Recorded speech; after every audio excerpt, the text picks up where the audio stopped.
बोलिए सियापति रामचंद्र की जय, पवन पुत्र हनुमान की जय।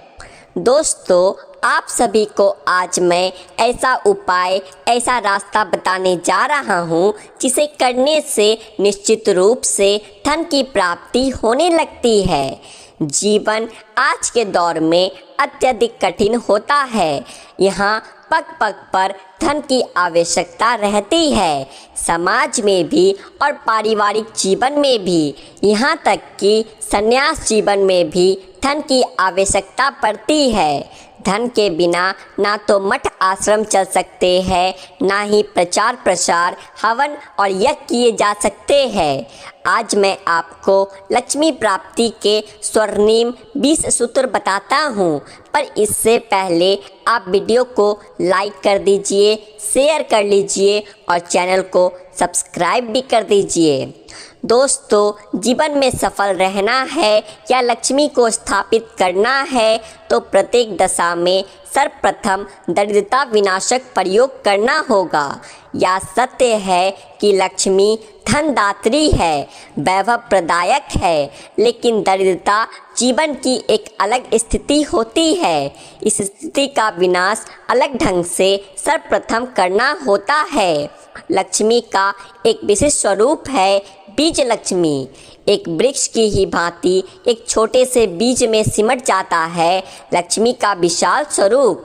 बीज लक्ष्मी साधना में भी उतर आया है।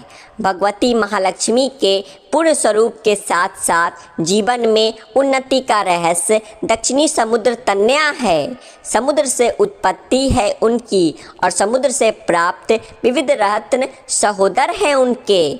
चाहे वह दक्षिणावर्ती शंख हो, मोती शंख हो, गोमती चक्र हो, स्वर्ण पात्र हो, कुबेर पात्र हो, आदि सभी उनके भातृत्व ही है और इनकी गृह में उपस्थिति आह्लादक करती है, लक्ष्मी को विवश कर देती है उन्हें गृह में स्थापित कर देने को। समुद्र मंथन में प्राप्त रत्न लक्ष्मी का वरण यदि किसी ने किया तो वे साक्षात भगवान विष्णु के साथ उनके घर में वास करती है। पति की अनुपस्थिति में लक्ष्मी किसी भी गृह में झांकने तक की भी कल्पना नहीं करती और भगवान विष्णु की उपस्थिति का प्रतीक है शालिग्राम, अनंत महायंत्र एवं शंख। शालिग्राम एवं तुलसी का वृक्ष इनसे मिलकर बनता है पूर्ण रूप से भगवान लक्ष्मी नारायण की उपस्थिति का वातावरण। लक्ष्मी का नाम कमला है, कमलवत उनकी आंखें हैं, उनका आसन भी कमल का ही है और सर्वाधिक प्रिय है लक्ष्मी को पद्म। कमल गट्टे की माला स्वयं धारण करना, आधार और आसन देना है।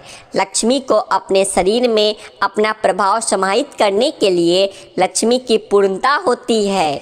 विघ्न विनाशक श्री गणपति की उपस्थिति से जो मंगल करता है और प्रत्येक साधना में प्रथम पूज्य भगवान गणपति के किसी भी विग्रह की स्थापना किए बिना लक्ष्मी की साधना करता है तो यह ऐसी है जो कोई अपने धन भंडार में भरकर उसे खुला छोड़ दे। लक्ष्मी का वास वहीं संभव है जहां व्यक्ति सदैव सुरुचिपूर्ण वेशभूषा में रहे, स्वच्छ और पवित्र रहे तथा आंतरिक रूप से निर्मल हो। गंदे, मैले, असभ्य और बकवादी व्यक्तियों के जीवन में लक्ष्मी का वास संभव ही नहीं।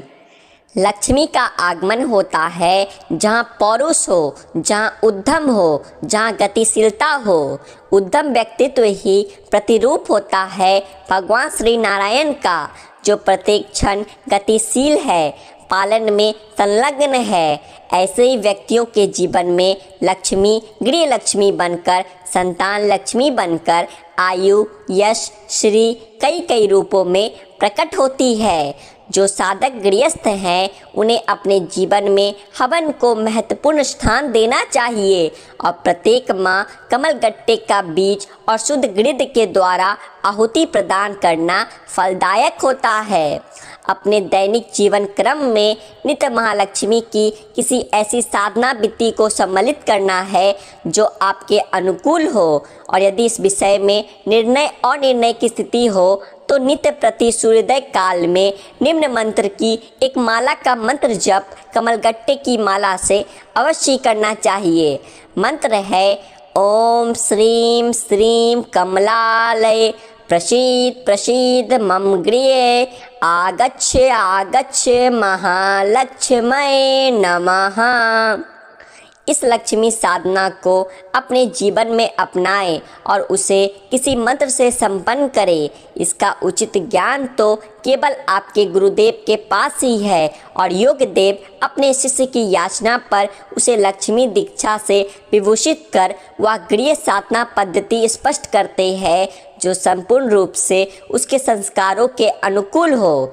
अनुभव से यह ज्ञान हुआ है कि बड़े बड़े अनुष्ठानों की अपेक्षा यदि छोटी छोटी साधनाएं मंत्र जप और प्राण प्रतिष्ठा आयुक्त यंत्र स्थापित किए जाए तो जीवन में अनुकूलता तीव्रता से आती है और इसमें हानि की भी कोई संभावना नहीं होती। जीवन में नित्य महान लक्ष्मी के चिंतन मनन और ध्यान के साथ साथ यंत्रों का स्थापन भी केवल महत्वपूर्ण ही नहीं आवश्यक है। श्री यंत्र, कनक धारा यंत्र और कुबेर यंत्र इन तीनों के समन्वय से एक पूर्ण क्रम स्थापित होता है। जब कई छोटे छोटे प्रयोग और साधनाएं सफल ना हो रही हो तब भी लक्ष्मी की साधना बार बार अवश्य करनी चाहिए और निर्मित प्रत्येक विग्रह अपने आप में सौभाग्य युक्त होता है, चाहे वह पारद महालक्ष्मी हो या पारद शंख अथवा पारद श्री यंत्र। पारद शिवलिंग और पारद गणपति भी अपने आप में लक्ष्मी तत्व समाहित किए हुए होते हैं। जीवन में जब भी अवसर मिले तब एक बार भगवती महालक्ष्मी के शक्तिमय स्वरूप कमला महाविद्या की साधना अवश्य करना चाहिए, जिससे जीवन में धन के साथ साथ पूर्ण मानसिक शांति और श्री का आगमन संभव हो सके।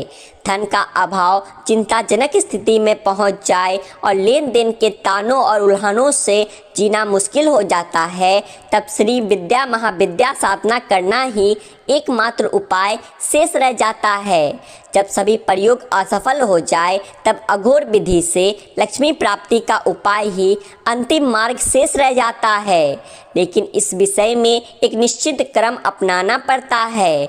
कई बार ऐसा होता है कि घर पर व्याप्त किसी तांत्रिक प्रयोग अथवा ग्रह दोष या अतिरिक्त आत्माओं की उपस्थिति के कारण भी वह संपन्नता नहीं आ पाती जो कि अन्यथा संभव होती है। ऐसी स्थिति को समझकर प्रेतात्मा शांति करना ही बुद्धिमता है। उपरोक्त सभी उपायों के साथ साथ सीधा सरल और सात्विक जीवन दान की भावना, पुण्य कार्य करने में उत्साह, घर की स्त्री का सम्मान और प्रत्येक प्रकार से घर में मंगलमय वातावरण बनाए रखना ही सभी उपायों का पूरक है। अगर इसके अभाव में भी यदि लक्ष्मी का आगमन हो भी जाता है तो स्थायित्व संदिग्ध रह जाता है। खैर, आज के लिए बस इतना ही। अगर जानकारी अच्छी लगी है तो वीडियो को एक लाइक करें और ऐसी ही और जानकारियाँ जानने के लिए आपके अपने चैनल आध्यात्मिक संसार को सब्सक्राइब भी कर ले। बोलिए माता लक्ष्मी की जय, भगवान श्री हरि विष्णु की जय।